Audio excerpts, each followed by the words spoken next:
Hello and welcome to Health Fitness Redefined. I'm your host, Anthony Amen. Join me today as we take a dive into the world of health and fitness. We learn to overcome adversity, to break back versus fiction, and see health and fitness in a whole new light. We always love having fellow trainers on this show because it helps bounce ideas off each other, learn something here, learn something there, and give you practical tips of takeaway so you can say, hey, Anthony taught me something. The show taught me something. I'm going to share this with a friend. I'm going to get the show out there because we can help as many people as possible. That is what it's all about, guys, helping others. So if you learned something from this show, please go ahead and share it. So without further ado, let's welcome to the show, Hugo Garcia. Hugo, it's an absolute pleasure to have you today. Thank you, Anthony. It's my pleasure. Thank you for the opportunity.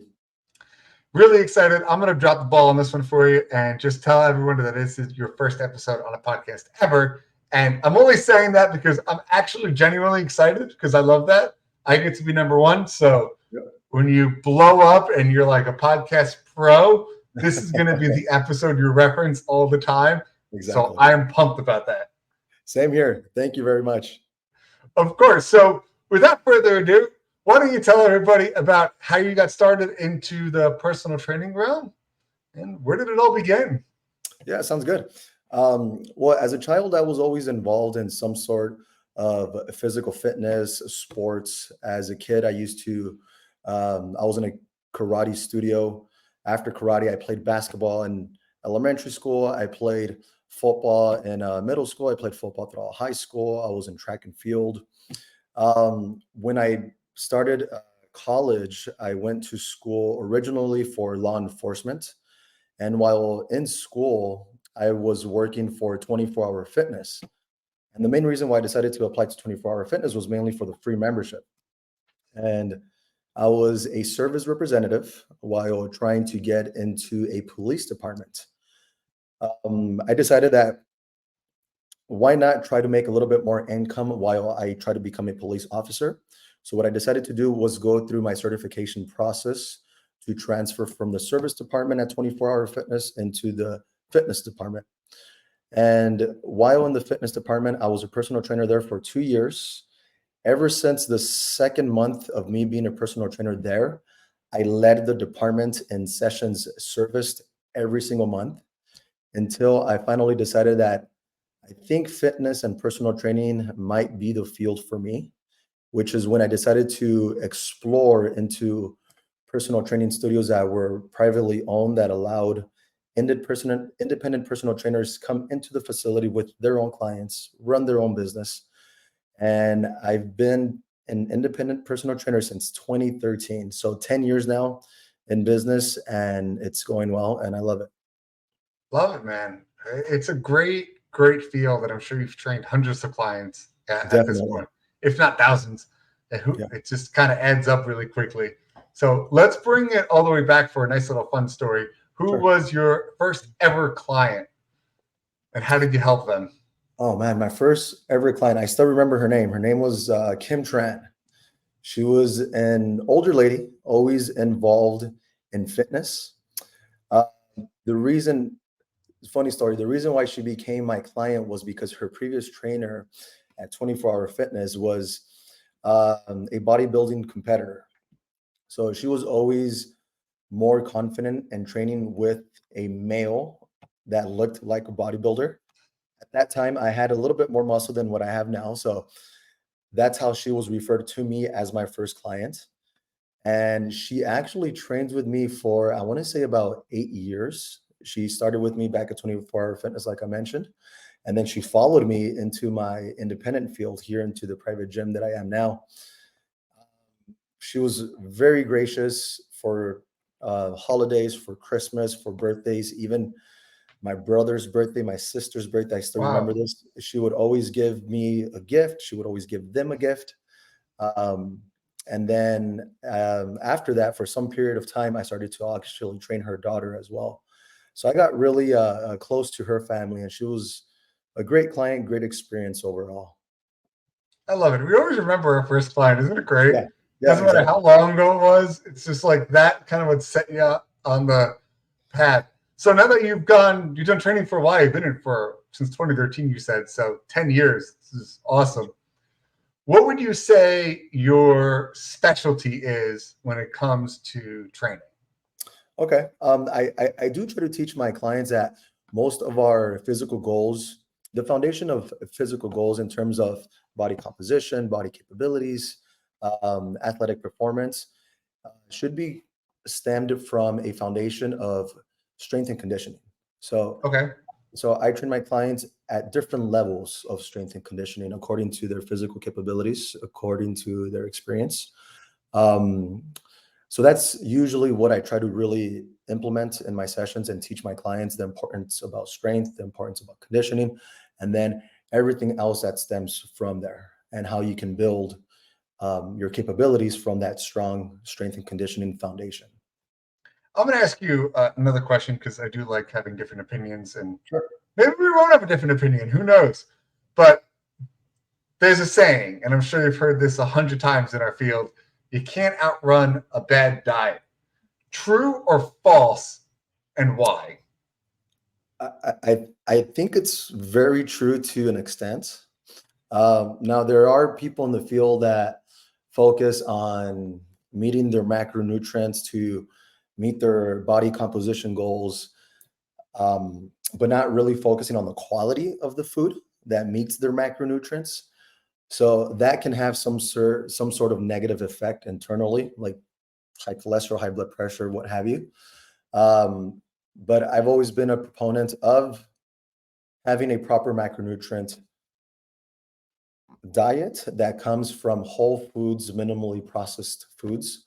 So that way you're not only meeting your overall body composition goals, but you're also improving your internal health as well. So you would say diet is the most important thing comparatively to cardiovascular, strength training, et cetera, et cetera. Yes, I would agree on that. Yeah. Mhm. So I used to, right? And this is where it's going to be fun. So for my first 5 years in the field, sold. And then the more I studied and the more I learned and the more research that caught up, I would actually beg to say that if you were to pick one thing that's either diet or exercise, it'd be exercise, but Definitely. specifically exercise that increases hypertrophy or any kind of muscle size Yep. beyond a diet. And more studies are showing that. I do agree nutrition is way more important than cardiovascular, like running and jogging and swimming and all that stuff. You do need all three. But if I were to rank them, like order of priority, it would be weight training, Yep. nutrition, cardiovascular. What do you think of that? No, I completely agree because that's something that I do explain to my clients, the importance of resistance training, because if we're not moving against resistance, our body's only experiencing atrophy. And then from atrophy leads to aging at a faster rate, can lead to injuries as well. And that's something that can only be slowed, if you will, with resistance training. And then after that, I would actually rank diet secondly, and then cardiovascular endurance third. Yeah, and I mean, even in the flip side of it, if you guys are going to take anything away from this, is the more muscle you have on your body. So if I add, and we've talked about this before, if I add a pound of muscle in my body, that's an extra 7 calories I'm burning a day at rest. Yep. So if I add 10 pounds of muscle, I'm now burning 70 extra calories a day at rest. Even if you eat the same exact diet, now you're hitting more of a calorie deficient. So maybe you're not gaining weight as quickly, maybe even starting to stay the same or even lose weight, depending on how much muscle you're building as opposed to your intake, no matter how bad it may seem. So that is why I'm a huge believer in weight training first, as opposed to nutrition. And the cardiovascular health, we've always talked about the cardio trap. Like, of course, you're going to lose weight, but you're also going to burn muscle, which is going to have negative side effects. So you do it no more than like 2-3 days a week, but walking is amazing. Uh, Definitely couldn't agree more. Now I'm going to ask you another question. Out of all of that, and let's open it up to just wellness beyond diet and exercise, is there anything that ranks more important than diet and exercise alone? I would say rest God, we knew because we'd get because along. without and the reason why I say that is because without rest, you can't perform properly in exercise. And if you can't perform properly in exercise, you most likely won't experience the results that you want. So I'm gonna definitely would be listen. Hold on. Hugo, did we talk about this pre-show? Yes or no? Not at all. This is the first time that we're talking. This is my point, and this is what I want to emphasize. I am not a broken record, only I am. But sleep is the most important thing, and it's not just me saying it. We didn't talk about this, and he's coming from California telling you that it's the most important thing. And other guests on my show, I never preface people and say, let's talk about sleep. No, they're always that's what they come out with naturally. So stop rolling your eyes at me. Get a consistent bedtime. Get 7 to 9 hours of sleep, depending on what you need. Stop saying, I don't need sleep. You're just going to end digging yourself your own grave. I'm sorry. That's my rant. I don't know if you have anything to add to that. Definitely. Without sleep, it only leads into regress. We don't want to experience regress. We want to experience progress. And you can't experience progress if you can't perform properly, which stems from rest. I really, really, really couldn't agree more. So without further ado, let's hop into what I offer, guys, F Squared Consulting. If you're looking for fitness and financial freedom, that is where F Squared Consulting, get it, F Squared Fitness and Financial Freedom comes into play.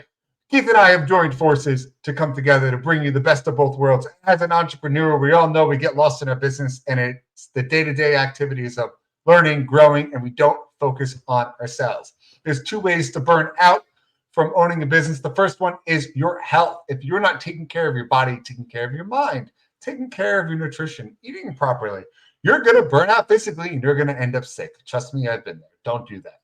We don't want to be sick because ultimately we're going to lose money in a business and not be able to perform for 2-3 weeks, maybe even longer, depending on what you get, aka maybe a heart attack. So it's important to get that stuff organized.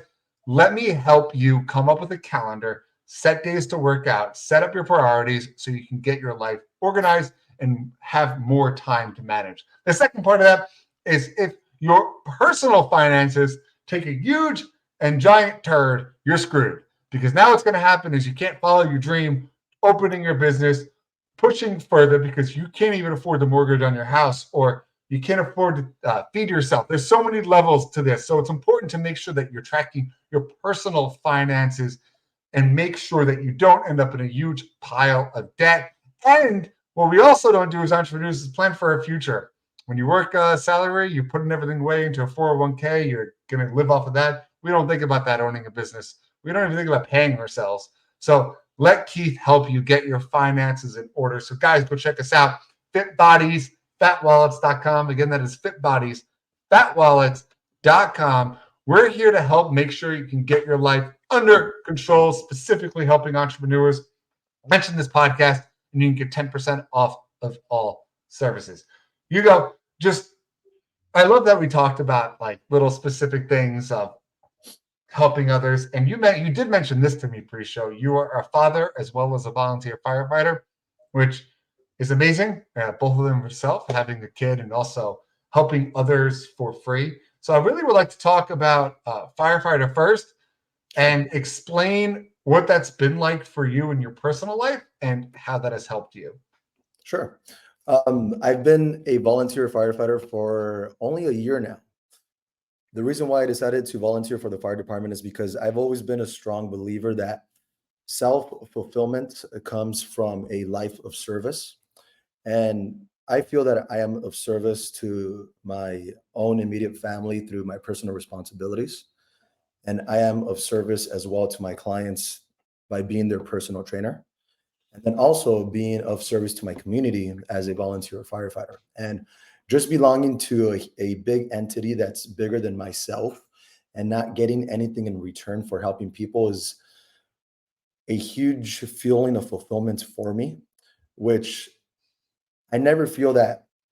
So in terms of the schedule of the volunteer fire department, it's usually one weekend per month or maybe 2 weekends per month. And as you know, being an entrepreneur, you're always working. So it does take away time from my actual work time, but I never see it that way because I always get more in return from the experience that I have at the fire department. Yeah. And what has it been like helping others, like in that scenario? Like, I know it's a physical job, right? So, how does the fire department training compare to what you're doing helping clients? Is there any correlation between the two? It definitely is. So my fire department is a motorsports fire department. So we specialize in motorsports. So we are the fire department on site for specific racetracks, for specific events like That's cool. motocross, other events like monster trucks, drag races. So there are a lot of vehicle accidents that do happen on the track that we report to. But being able to be in a situation where you're trying to calm a person down that's in need of medical help has allowed me to develop a composure that gives the person a sense of calmness because of my confidence to speak to them properly and explain to them that with our help, everything's going to be okay. So I feel that a lot of that converse those conversations that I've had for medical emergencies with patients has allowed me to converse better with my clients as well whenever they have any sort of doubts in their program, whenever they're going through any personal situations in their own life. It's been a blessing in terms of helping me in those types of situations with my clients. Yeah, I couldn't agree more. Has there been any stories that you've been grateful that you've taken care of yourself because it's put you in a situation where you otherwise wouldn't be able to help someone? Oh, definitely. I feel that without my own personal health, more my own personal physical capabilities, there's no way that I could be able to do this volunteer job. And the dangers of the job are always there. Even though that we're not a paid fire department, we still put our lives at risk like any other type of fire department. So I always emphasize the importance of health to my peers that are also in the volunteer fire department. And I've actually helped them improve their health by leading some physical exercises. And actually, a couple of them are on my online fitness program. And I try to express the importance of physical fitness, not only for yourself, but for people that you're helping and for the man that's beside you. I love that. And then we can kind of branch us over to having a kid, right? We've talked a lot on the show with trainers who are dads and talk about the importance of teaching lessons for your kids. So, how would you say you raise your child differently than the average American because you're heavily involved in this industry, or is there a difference? I do believe so. My daughter just turned 3 last week on the 25th. So I do love the fact that she gets really excited every time that she sees me in uniform. And she's always saying, Dada, fire, Dada, fire. And we go through scenarios of CPR. She's in this stage where she'll lay somewhere on the couch or on the bed and she'll yell out, Dada, help. And she'll pretend that she's unconscious. So I'll grab her, I'll pick her up, I'll put her on a different platform, and then I'll do like some chest compressions, and then I'll ask her if she's okay. She keeps her eyes closed until she finally opens up her eyes. And then I've taught her that as well. So she's done like some mock CPR on me. So I think that her growing in that type of environment and knowing how to help someone in case of an emergency is completely different than what I think the average child is learning at her age. And then also just the the excitement that I receive and the loving feeling that I receive from noticing her excitement when she sees me in uniform.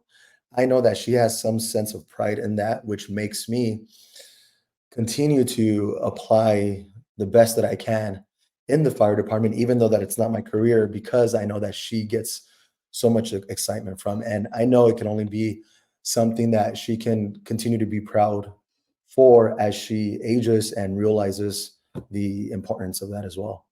I love it, man. You seem to be really passionate about helping your daughter. Like you see it in your face, which is amazing. Yeah, thank you. Thank you. Absolutely amazing and wonderful to hear. I don't have kids personally yet, but I'm sure once I do, I'm going to have very similar reactions to Uh, they're questions. they're amazing, man. And as they grow, your love for them just continues to grow. Your love for them is just infinite. I absolutely love that. So, what advice would you give listeners right now that maybe volunteer for the firefighter or just have kids or just looking for some general tips? I know we went through a broad spectrum, but is there anything? I mean, I think specifically kids. I'm sorry, I'm going to change the question just a little offhand, but being a father, especially with a 3-year-old, a lot of the questions are, I don't have time. So how do you make time for your health when you have a young child? Well, I personally believe that most children won't listen to their parents, but they're going to emulate their parents. So by setting the proper example, by being the role model that they deserve, I think that's how you mold your child to be a successful human in the future, if you will. Now, in terms of how I make time for my health, even though we spoke about rest, I hate to say and I hate to admit that I don't rest much. But the reason why I said that rest is very important is because I've personally felt the decrease in my capabilities from not resting well. But I have a specific routine that I follow every single day that allows me to start my day with my own proper habits to make sure that before I even see my first client, before I even see my wife, before I even see my daughter, I've already gone through a specific process that allows me to express the best version of myself. So along that process allows me to not only improve my physical health, but also What is that routine? I'm sorry, what's that? What is that routine? What does that look like? So it starts with a wake up time. It's a wake up time that I almost never miss, which is 3 a.m. 3 Um, a.m. 3 a.m. Yeah. Wow. And I head out. So I live 30 miles away from my gym. So I head out at 3:30 in the morning. I'm in the gym at 4 a.m.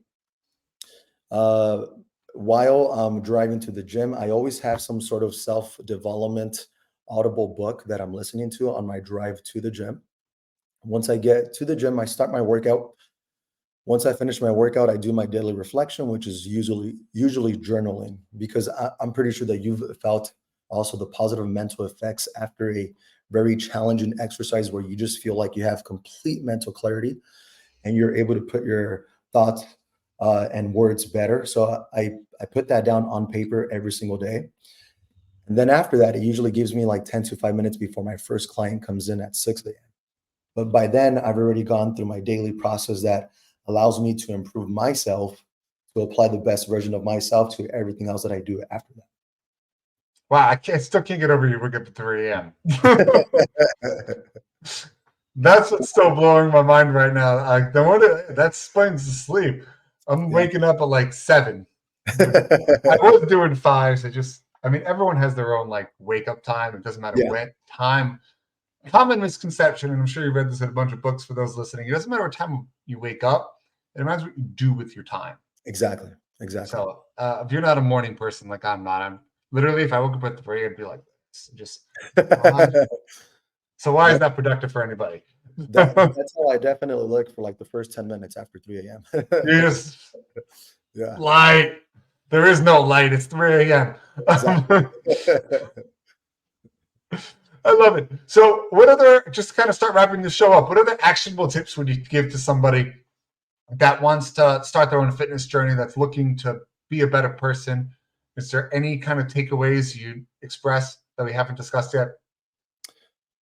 Yeah, in terms of advice for anyone out there, in terms of trying to build their own physical capabilities, their own physical health, or become a better person in any role that you're in, I would say to first develop the person that you would admire and the person that you would take advice from. And once you develop that individual, give that person to everybody else, whether it requires you following a specific morning routine to make sure that you expose the best version of yourself, or as simple as eating healthier and trying to make some time for an exercise routine. But the bottom line is to create the best version of yourself and then give that person to everyone else. I love it. And that's going to hop right into the final 2 questions I ask everybody, which is pretty similar question. But if you were to summarize this episode in 1 or 2 sentences, what would be your take home message? Create the person that you would take advice from, create the person that you would look up to, create the person that you would admire. And once you've created that individual, then apply that person to be of service to others. I love that. That was awesome. Thank you. Great saying. I don't know if it's yours or they got that from somebody, but absolutely amazing. And then the second question is, how can people find you, get a hold of you if they're interested in learning more? Yeah, so I'm on Instagram. I'm hugo.g.fit, Hugo G Fit, hugogfit.com, and also hugogfit@gmail.com. Nice and easy, guys. So if you're interested, go check it out. Hugo, thank you for coming on. And thank you guys for listening to this week's episode of Health and Fitness Redefined. Please don't forget, hit that subscribe button and join us next week as we dive deeper into this ever-changing field. And remember, fitness is medicine. Until next time.